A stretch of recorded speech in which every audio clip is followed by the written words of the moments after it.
entering the live phase of this presentation. Greetings to all that are here for the Global Pan-African Leadership Center.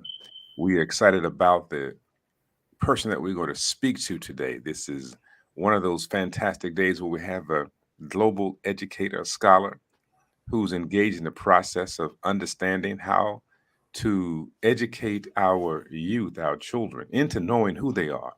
It is imperative to understand the importance of education. Education comes from the Latin word educe. Educe means to bring out that which is within. And so this person today, Dr. Alecia Blackwood, has indeed endeavored into the process of bringing out the best within our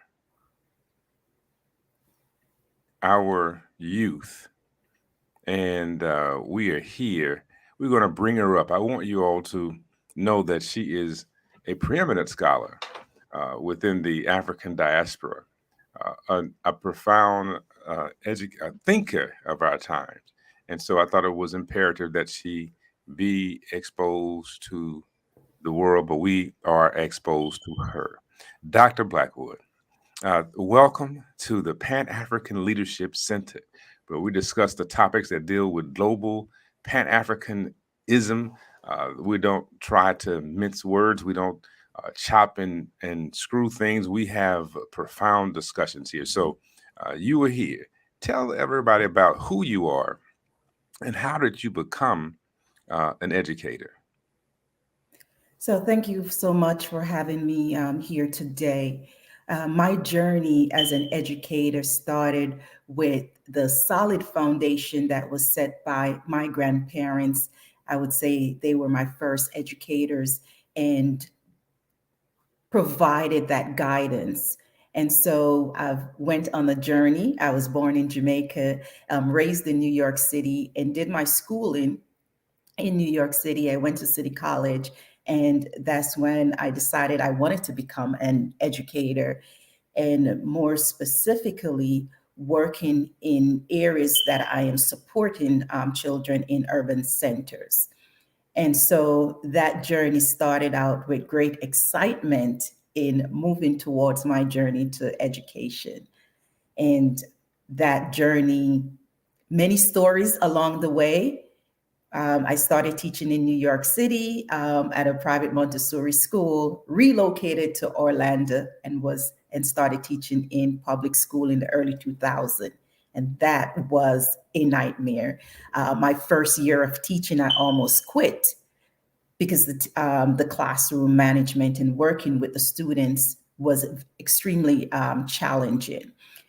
And so, with that start of the journey, reflecting on that journey was seeing where there was a lack of preparation in terms of working with African American children in that are coming from urban centers with lots of challenges, low socioeconomic backgrounds, and just dealing with challenges. And I felt as if my teacher preparation program didn't prepare me to be able to meet the diverse needs of the students.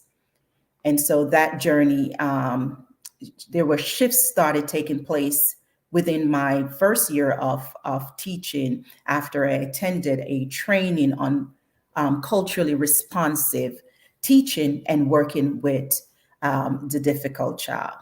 That's another story. But that's where the journey started. And I realized at that point I had to make some shifts in the way that I was operating from a deficit mindset and started seeing the students from an asset point.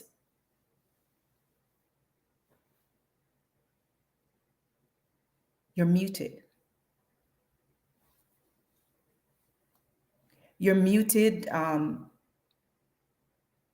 So you said that you almost quit. We got to talk about this. That you said that you almost quit. We need to find out more about this. You just can't just gloss over this one, right? So what you had prepared yourself to become an educator, and all of a sudden you have an experience, and that experience says that look, I'm going to get out of here when you got to Orlando. Talk to us about that. What happened?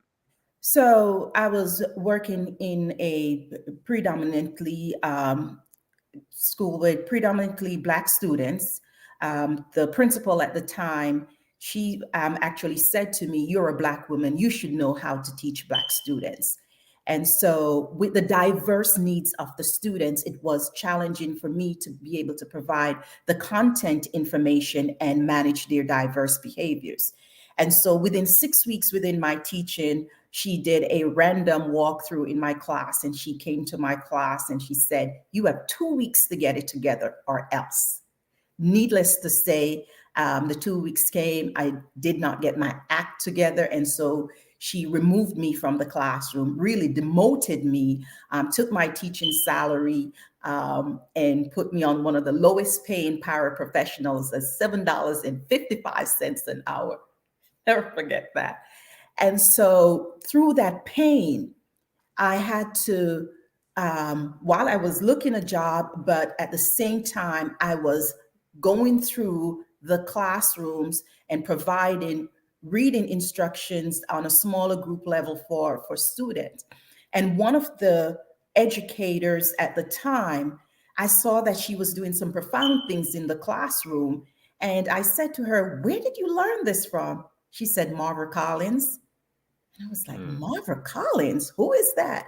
And so I started reading everything about Marva Collins. Back then, I had the little tape, the little cassette tapes, and listening to the way that she was teaching and engaging the students in Chicago and making sure that there was a level of connecting to the students on a spiritual level. And that was my first connection, that there was something profound about her style of teaching and connecting with the students. Well, that Margaret Collins model is profound. It was something that was really heavy. You mentioned the cassettes. I mean, some people are not going to have a clue as to what a cassette is, but you mentioned studying Margaret Collins and the model. But I want to highlight something that was said. And what was said is that you should know how to teach Black children. Yes. That is a heavy statement. That means then that you went through an educational system that did not prepare you to engage with Black students, even though you are a Black person. How did you feel hearing that you should know, and then knowing that you didn't know? I think at that point, I was feeling a lot of pain, a lot of confusion. Like, what is it to teach Black children? What is that? What it sounds like, what it looks like. And I think once I experienced the Marva Collins way, that was when the light bulb went off. And so that helped me to now go within and trying to activate and finding creative ways of making sure that I am connecting with the students. And at that point, I was going back to think about some of the things that I learned when I was growing up in Jamaica with my grandmother. Not so much the schools in Jamaica, it's some of the things that my grandparents were doing. And so those are the things that I started bringing forth and activating that knowledge base in terms of how I am connecting with the students and bringing out different creative elements and extending the learning. Yes, I had a standard based instructions that I was following, but then I was extending their thinking. I was connecting them. I was bringing real life experiences to them to be able to connect the students to the content that they're learning. Right. So you said standard, right? The question is whose standards, right? If the content does not reach the population, then how can it be considered a standard model? And so we use these alien constructs to describe our phenomena, and we end up in a very strange place.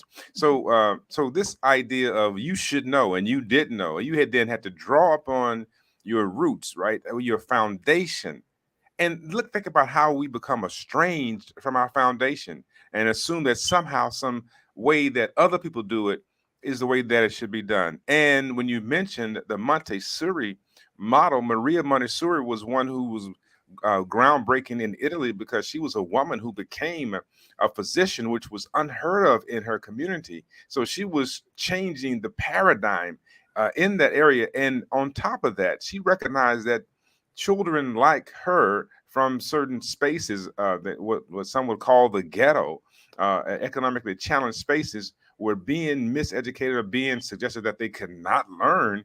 And so she said, my children can learn. That's her statement. And so she created a model that was able to touch the hearts and spirits of the children because she knew that something was inside of them that was not being touched. And so the same thing then with our sister, our mother, Mama Marva Collins. She did the same thing. She said there's something that's not being touched within our children. I would suggest then that this is something that you must have had to start to cultivate because you are highly effective at what you do. So how did you then figure out what Dr. Murray Ani talks about in the Kiswahili word kugusa intima, which is to touch deeply the spirit? How did you learn then about how to touch the spirit, the mind of Black children? I think I started taking a learner stance and making sure that I am learning from the students. I started getting the students, listening to the students, helping the students to teach me also about their community and the context in which they're coming from. And so, even when I am doing reading, I will bring forth books in my classroom that connects with the students, and the students are seeing images of themselves also in the books. If I'm teaching science, the students are bringing soil from their community so that we can engage in experiments with that. And I continue to let the students guide me along the journey. And as I designed and delivered instructions to the students, it was an opportunity for me to learn from the students and also continue to grow. So the students and I, we were growing together in terms of how we are learning and making sense of learning and making sure that we are creating learning spaces where their socialization and how this information is going to help them in the real world. And I continue to develop my craft in teaching. And I want to say maybe about 7 years into my teaching, a professor who studied and worked in South Africa was observing me teaching, and he left a note on my desk: "You teach in the spirit of Ubuntu." And at that moment, I paused. I absolutely had no idea what was Ubuntu, but I wanted to find out what did he see in my practice? What were some of the pedagogical moves I was making in the classroom for him to say that you teach in the spirit of Ubuntu?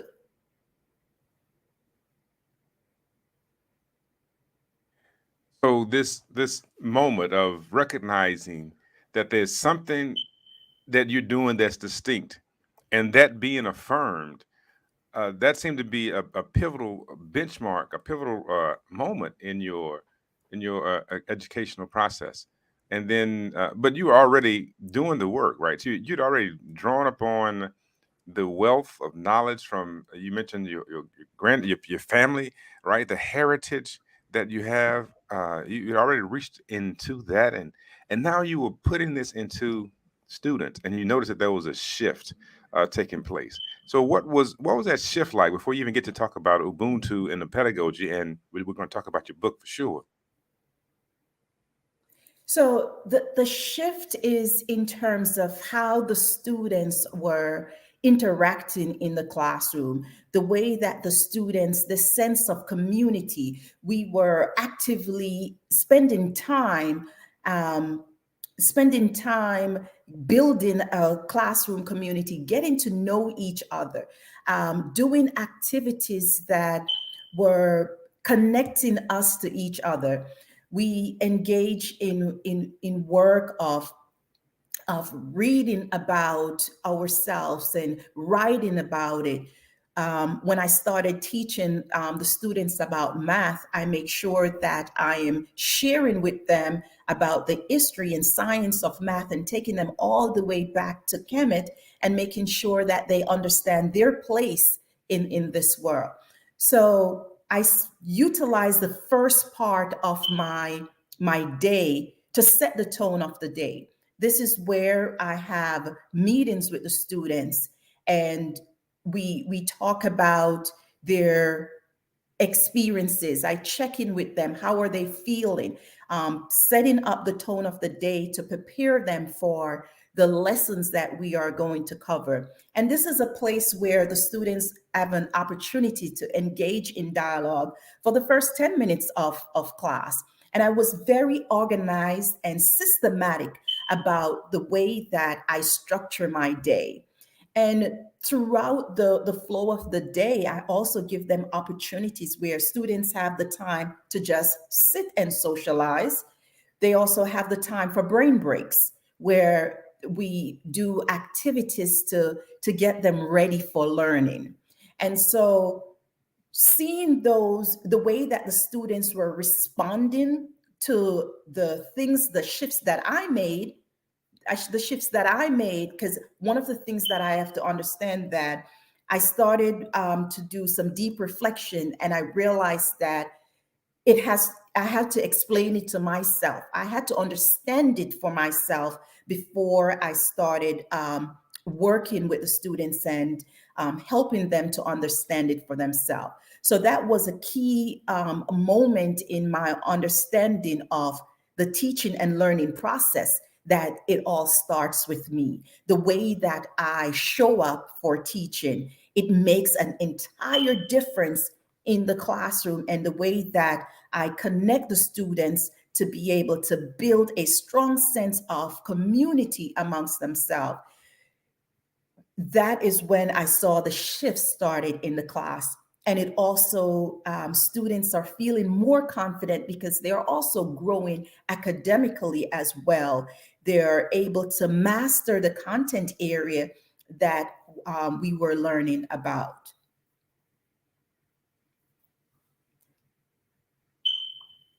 So this idea of learning with the students, that seems to be unorthodox, right? Why you're the educator, so why would you have to learn with the students? I mean, you're the teacher, and the teacher should know.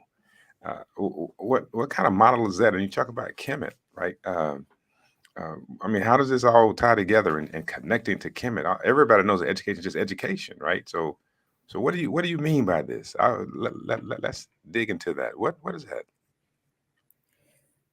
I realized along the journey that the relationship, the teacher student relationship, that I had to take a pause and also make sure that the students are showing me and teaching me what they know, and then using that to guide and drive my instructions in terms of connecting the students with the content, but allowing the students to show me what they also know, and how now do I make the decisions in my education, in the education pathways, to make sure that I am taking them to the next level.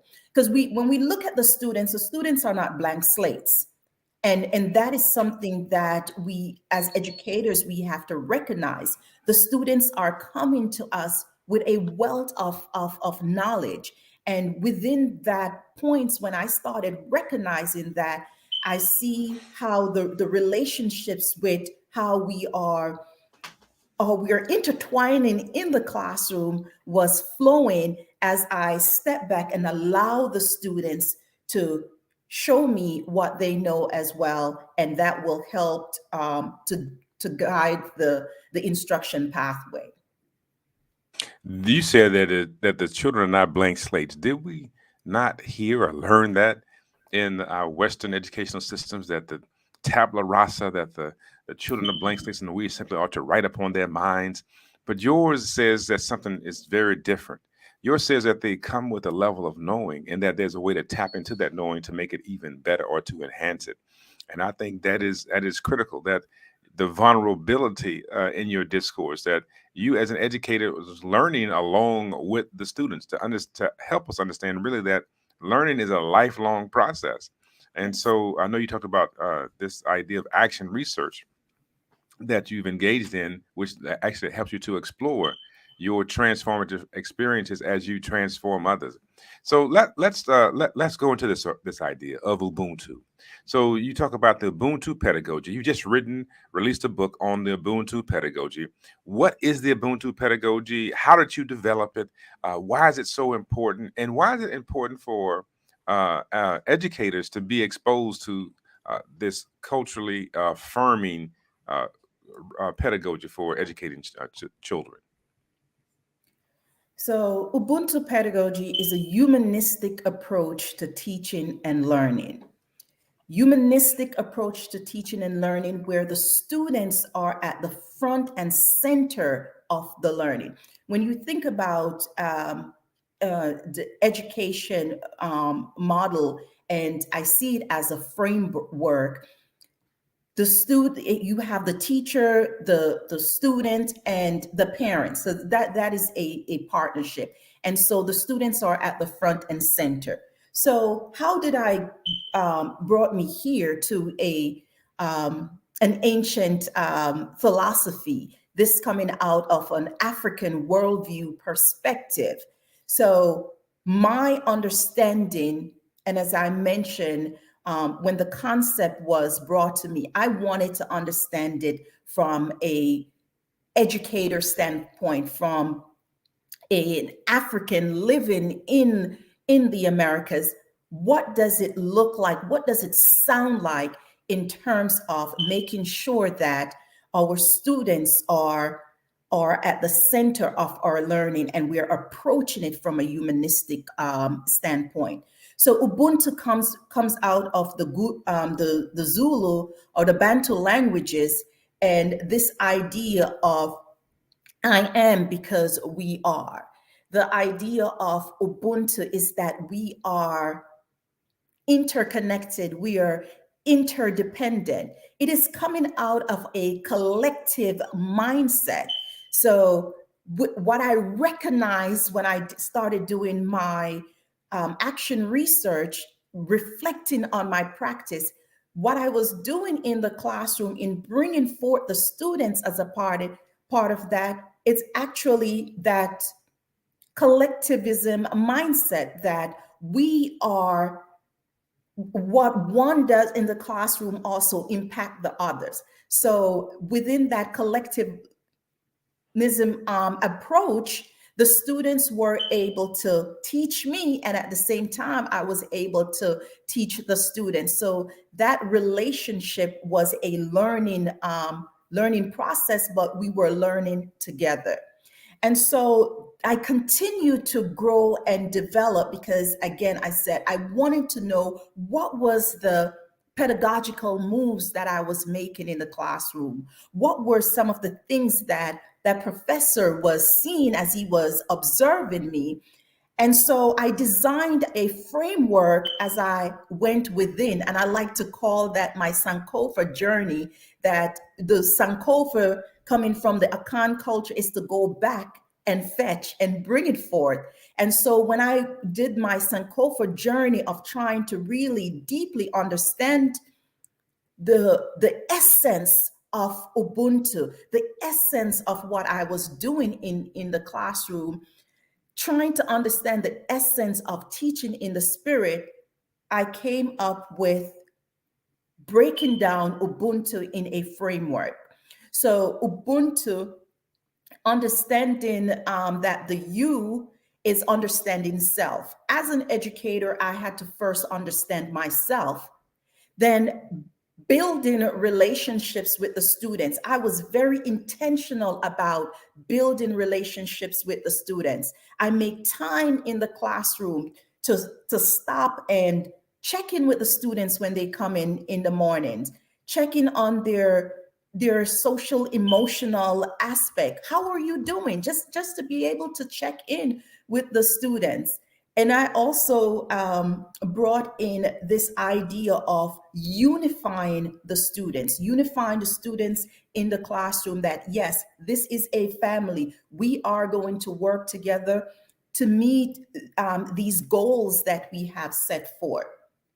I was intentional about nurturing the minds of the students, seeing that, seeing the human aspect of the students. Stop and pause and being empathetic and being intentional about explicitly teaching the students. We want our students to be respectful. We want our students to understand how to persevere through challenges. We have to explicitly teach our students and share examples of stories, share examples of others who have gone through these journeys. We want to make sure that our students are respectful. We have to explicitly teach our students that. And so I brought in a lot of Anansi stories and bringing forth also Adinkra symbols I was using in the class to help connect the students when I said that I am nurturing their minds.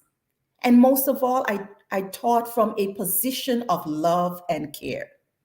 And a lot of times in education, we're getting to a place we don't talk about love. We don't talk about that deep essence of caring for the next person. And taking all of that, the final U within the framework is utilizing the evidence to reevaluate their growth and development. In education lens, they will say, okay, that is the assessment. But my assessments of the students were authentic assessment. They were not just looking at the benchmarks that the state put out for them, but making sure that I was also cultivating their character, because that is important as a part of our education process. And again, I see education as a socialization process. That was a lot, right? So we talk about storytelling, a Nancy storytelling. We talk about the you. I think you ran through those so smoothly that we may have missed the B and so forth. So let's go back and let's look at this. So the you deals with understanding self in your model. The B is for Building relationships. building relationships, and then The U is to unify the children, unify. unify the family, because this model can be used also with if you are in public school or you're homeschooling or your private school. It is a model that is for the family. And then the N is to nurture the minds of the children. The T is to teach from a position of love and care. And the U is to use evidence to reevaluate the growth and development. When we say evidence, the students are showing me the evidence. When I take the learner stance as the facilitator of learning, I am collecting data. I'm getting that evidence from the students of what next I need to do in terms of my approach. Hmm. So this model is interactive. It is engaging. It is dynamic. It is not static. It has, and obviously, it can morph and move. It can pivot based on the conditions that are occurring, or the events that are happening within the room. When you talk about check in with the students, you talk about unifying students, and your model even includes the family in this educational experience, which is very different from what we get from Western educational systems, right? We get either the student and the teacher, and that's it. As a matter of fact, at one point, the idea of in locos parentis, that teachers were the on location parents. But your model says that the parents and the students and the school and the teacher are all one, that they're unified, and that there has to be some harmonizing with those. That is beautiful.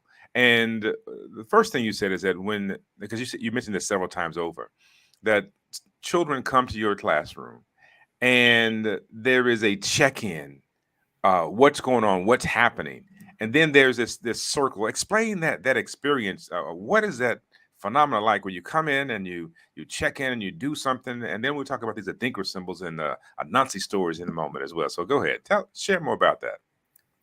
So when I say check in with the students, a lot of times our students are our children. Before we dive into the content of what we're doing, we want to check on their emotional state, their mindset. How are you doing? When I was in South Africa, I learned sawubona. And this idea of sawubona is the idea that I see you, I welcome you. So that's what I was doing in my practice, that I'm validating and affirming these children before you start talking about the place value concept that you're going to teach in math. You want to make sure that you affirm and validate the students. So, and dignifying them. So that is what I do when I check in with the students.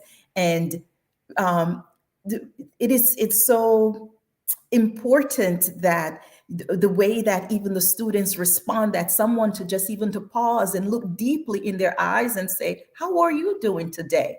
Connecting on a human level, connecting to that spirit.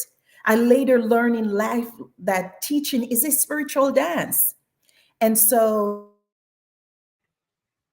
about connecting with the students. Mm. That it is spiritual dance that connecting. This is what you mean when you say it's humanistic. I would even submit that beyond the humanistic nomenclature that used by Western, it is deeply spiritual. And this is where you just ended. And spirit moves beyond human, right? This idea of how do I touch the essence of the student. And this is Dr. Wade Nobles talks about this, as well as Dr. Naeem Akbar and others talk about this idea of how do you touch the spirit of children, as opposed to simply going in and giving them information and content. And so we know that all content is somehow grounded within a cultural reality. And Mhm. somehow we learn that education is simply about going in and get information, you move forward. But all the information is somehow connected to somebody's culture. And you have done Yes. a great job of talking about Kemet, the idea of touching the students, find out where they are, what's happening, what's going on with them, which then makes them spirit beings, having a human experience, have value and worth. That's affirming, especially in a space for Black children where there's perpetual dehumanization languaging going on, right? So we learn all about the negatives about who we are. We learn that our hair is incorrect, our skin is incorrect, our beingness, our lips, our nose, everything is just wrong. And so your model says, let me affirm you first. Let me acknowledge the fact that you exist. As a matter of fact, we talk about the Zulu language. People often say that I see you. The word ona, akona, abukona means presence. And sawu, the idea of do you have a presence, or I'm seeing your presence. And among the Zulu, this idea of presence is predicated on this notion that you have connected with those that have gone before you, the Abapanza, which means our ancestors. And so if you do not connect, you don't have a presence. I think that is something to Mhm. really note, is that you only have a presence to the extent that you're connected. And people say, well, that's not so important in education.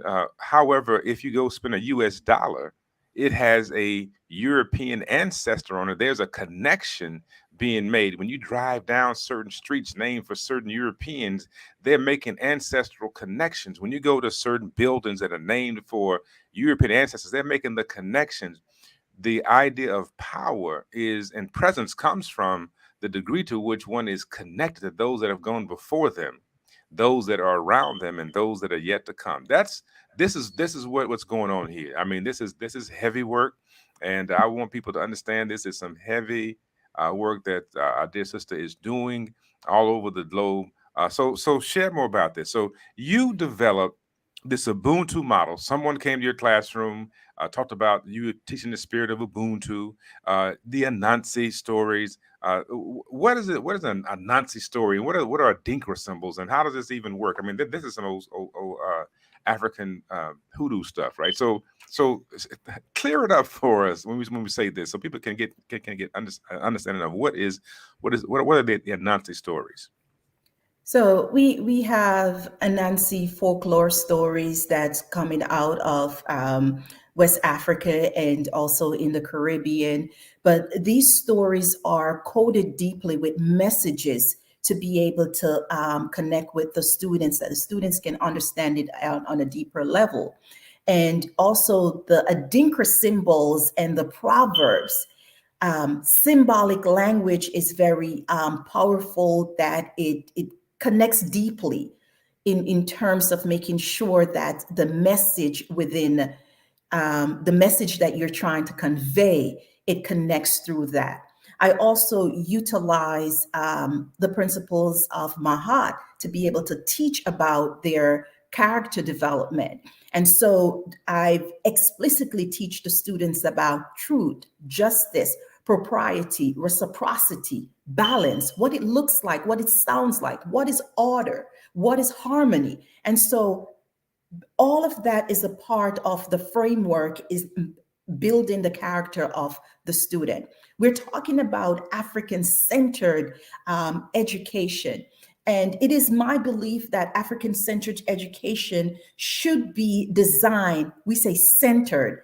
Yes, our collective thought process is coming from an African perspective worldview, but it should be designed for our healing of our people, thinking about our experiences here in the West, saying our ancestral memory, our ancestors have been through the Mahaf, and we are still dealing with that, dealing with those issues of the slave syndromes. We're still dealing with those levels of trauma. And so we have to be intentional about our healing, using our education as the platform to aid in our healing. When we go to the continent, our people have been dislocated. We have been taken away from our centered. I have traveled many countries and collaborate in the schools in Africa, and our children are not grounded in the center of who they are. They are operating from a Eurocentric mindset. And so it is important for us to be able to ground our students and bringing them back through their center so that they can be healed, so that they can heal those traumas that are even bonded to our DNA. And one of the things that I think Dr. Annie says it best, that our culture is our cure.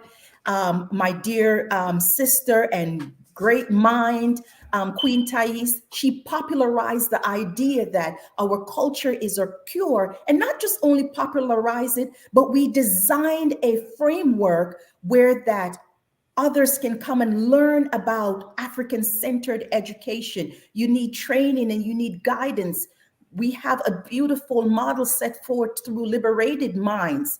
I've also created African Culture School as a part of that, and having this collaboration with other educators and the team to say, you want to understand what is African centeredness, what it looks like. We were systematic and organized in the way that we approach education.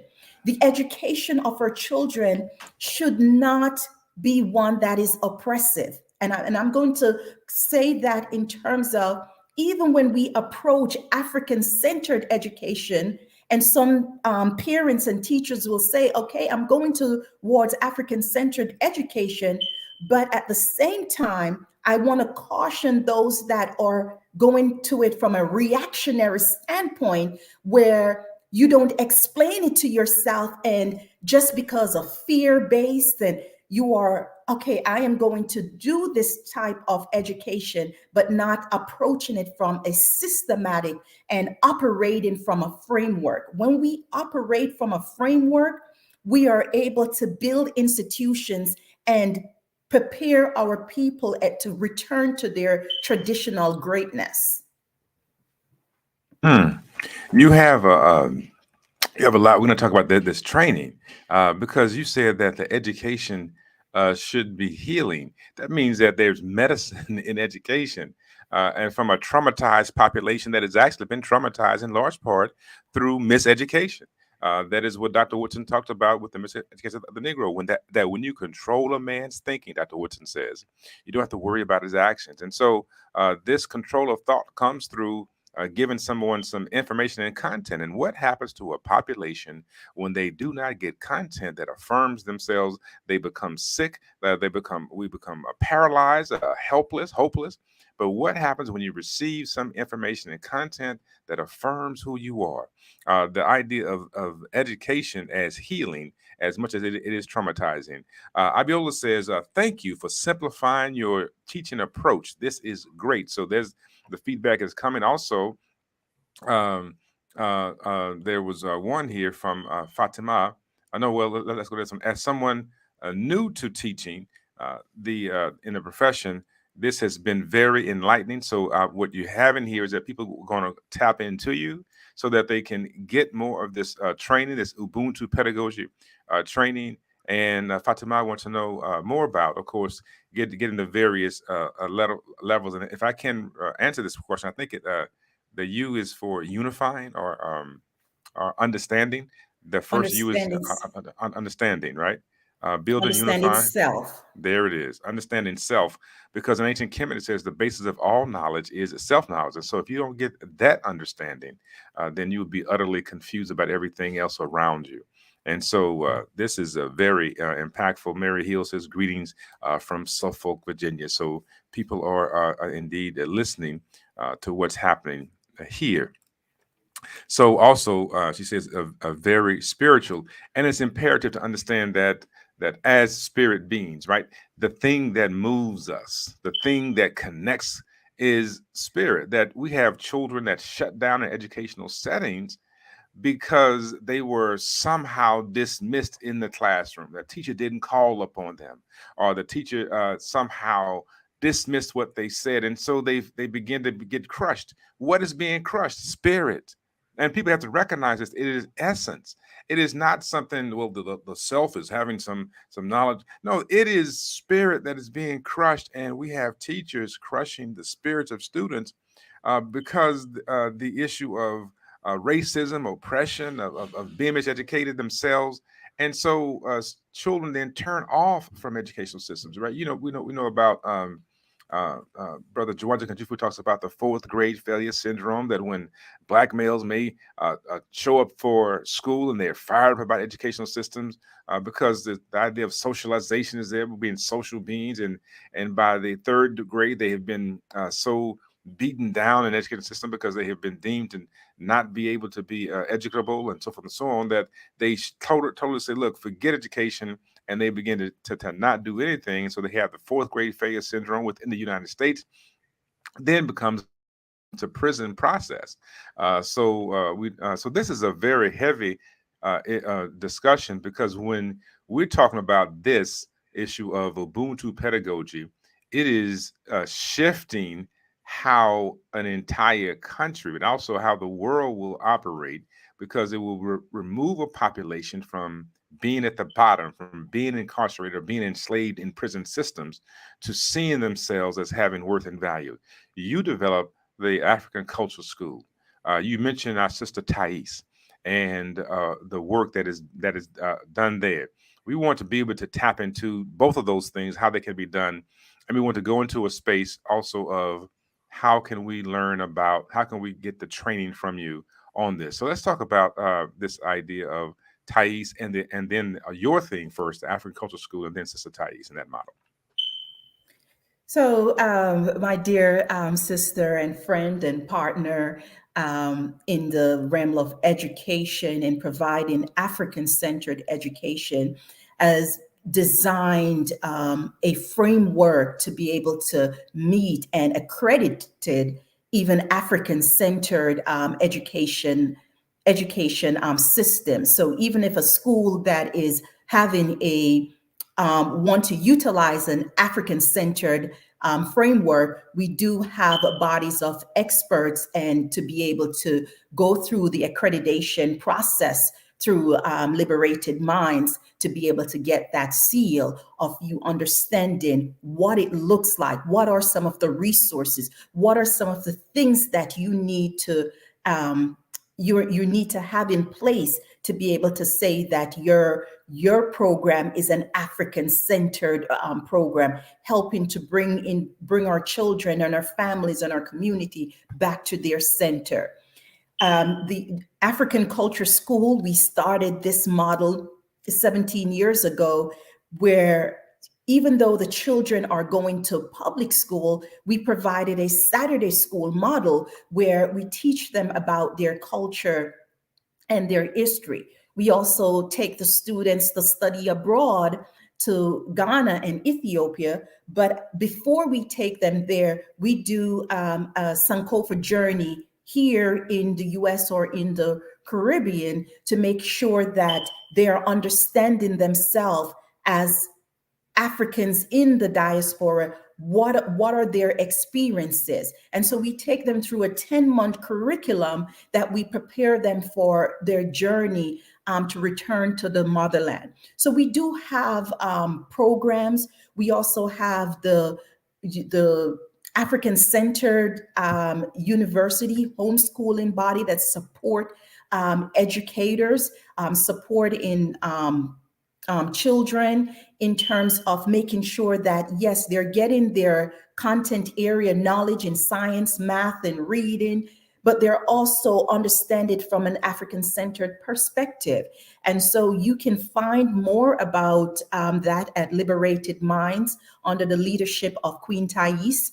You can also wanted to learn more about the Ubuntu pedagogy framework. You can reach out to me on my website at drablackwood.com, and we can set up the trainings in terms of making sure that this framework is breaking down where educators are able now to take it from just the research lens, but also that practical lens. I see myself as a researcher, but I'm a practitioner at heart.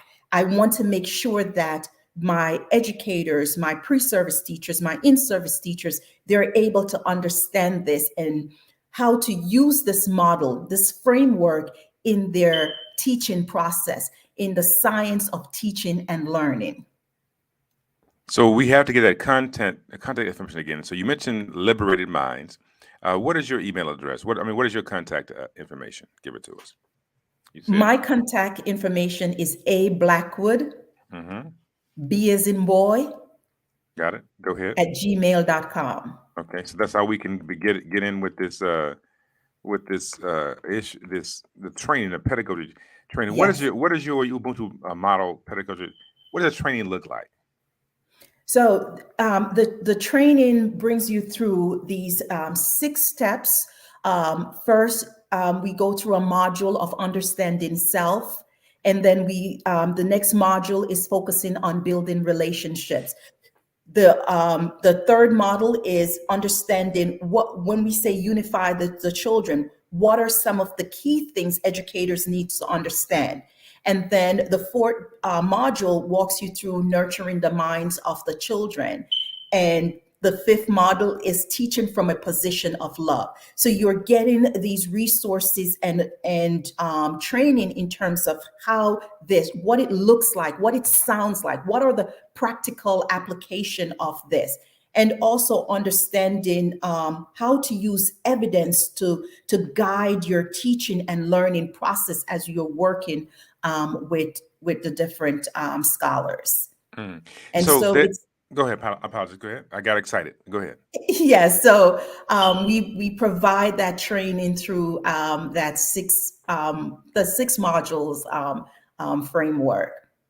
I got excited because you've said several times evidence. right? So, what has been the evidence that has driven you to say this is successful? Okay.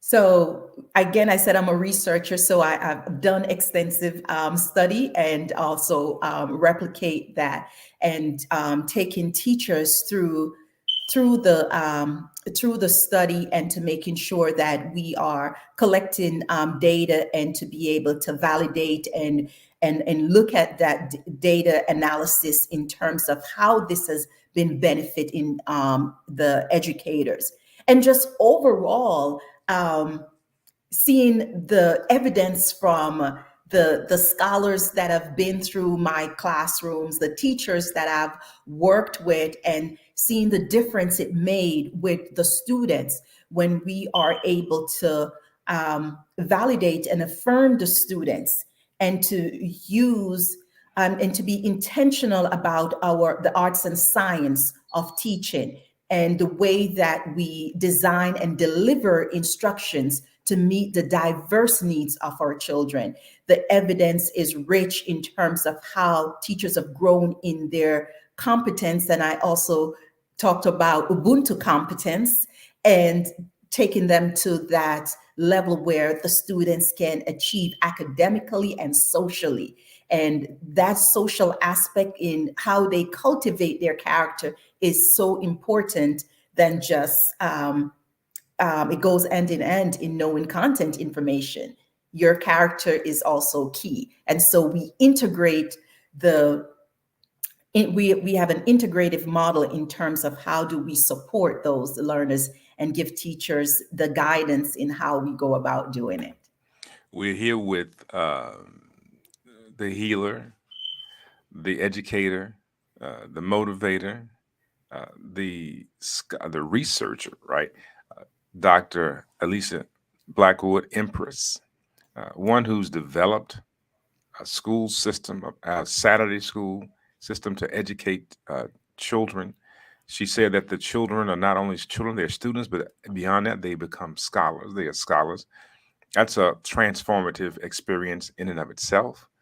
She's also been inspired to develop the Ubuntu pedagogy for educating children that are scholars.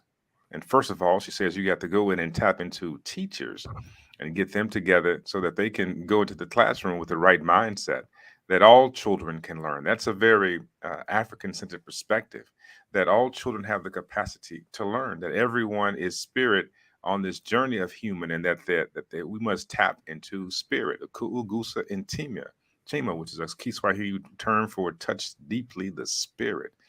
And if that is not happening among people that are very spiritual, then there is a risk of not educating them at all.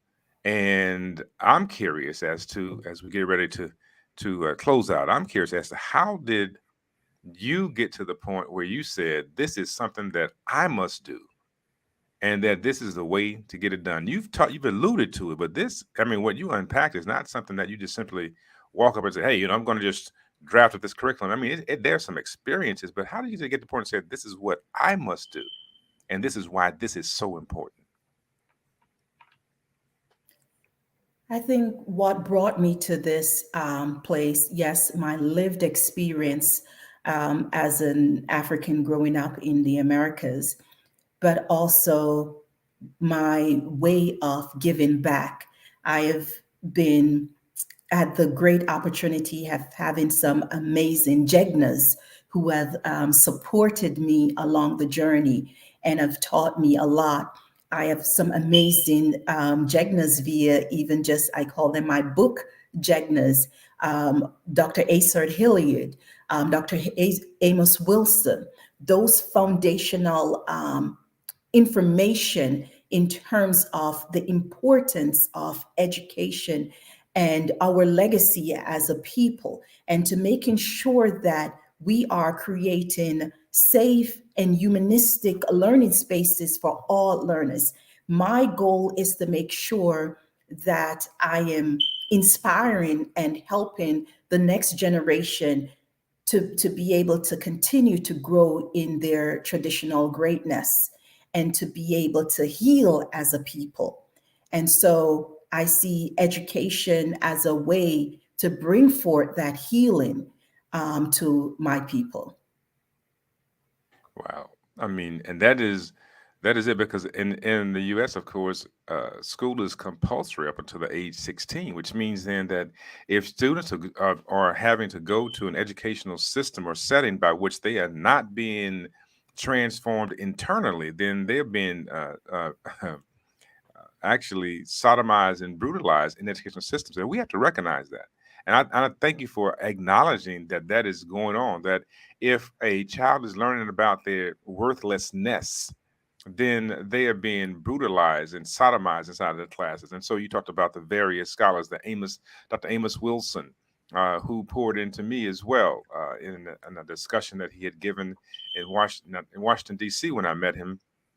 And I never forget the fact that I was getting ready to just give up on graduate school, and he happened to call me on this day and told me to do A, B, and C. And I said, well, when I get through, I'm going to come up to New York and work with you on this book, Blueprint to Black Power. And and a month later or so, he had made his transition into the ancestral realm. So, I mean, that was an experience, right? To recognize that we're being sodomized and brutalized, but we have to keep going. And then Dr.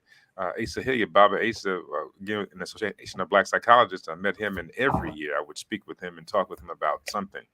And so he poured into us, yes, Seba, right? And so the poured into me and others. And so it's just a powerful piece, right? Dr. Wade DeNobles, as we mentioned, Dr. Marimba Ani, these individuals pouring into us to move forward, right? This is important to know who we are. And so we are surrounded by one another to continue to grow. And I thank you for sharing this. I want to know if there's anything that you would like to share in as we get ready to close. There was a question about, is there a website, and also the question is, are you on LinkedIn? And of course, you are on LinkedIn, so you can give them that information as well. We are on LinkedIn. You go ahead. Yes, I am on LinkedIn, and the website is drablackwood.com. And I want to recommend this book to all educators and parents. I think this book was one of the starting point that transformed my thought process and helped me to, go deeper within my understanding of education. And also recommending everyone to get our book. And I wanted to say something about this as well. I mentioned earlier that professor who observed me teaching over 10 years ago was no other than Dr. Mwata Kevin Washington.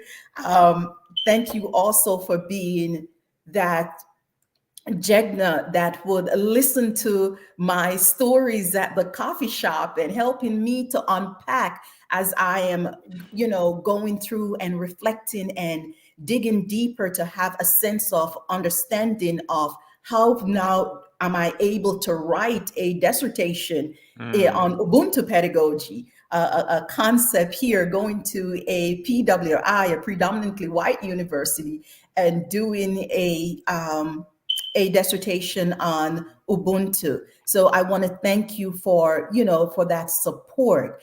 My Jegna, Dr. Carolyn Walker Hop, for there to listen to me when I said to her, I'm going to do a dissertation on Ubuntu. And she said, yes, you're going to revolutionize culturally responsive teaching and take it to the next level.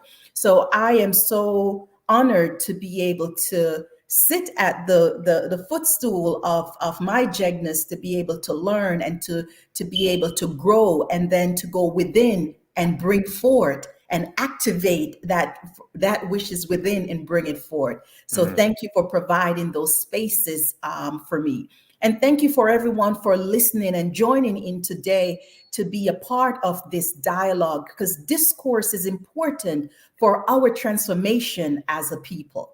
Mm, mm, mm. Thank you so much. Thank you for those kind words, and it's an honor to be a part of your journey and the journey of elevating and healing our people.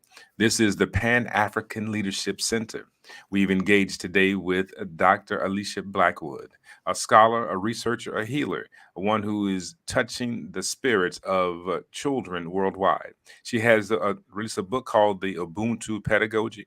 It is available for purchase. She engages in training other teachers to become Ubuntu pedagogy specialists within the classroom to elevate students. Be sure to check her out. Thank you.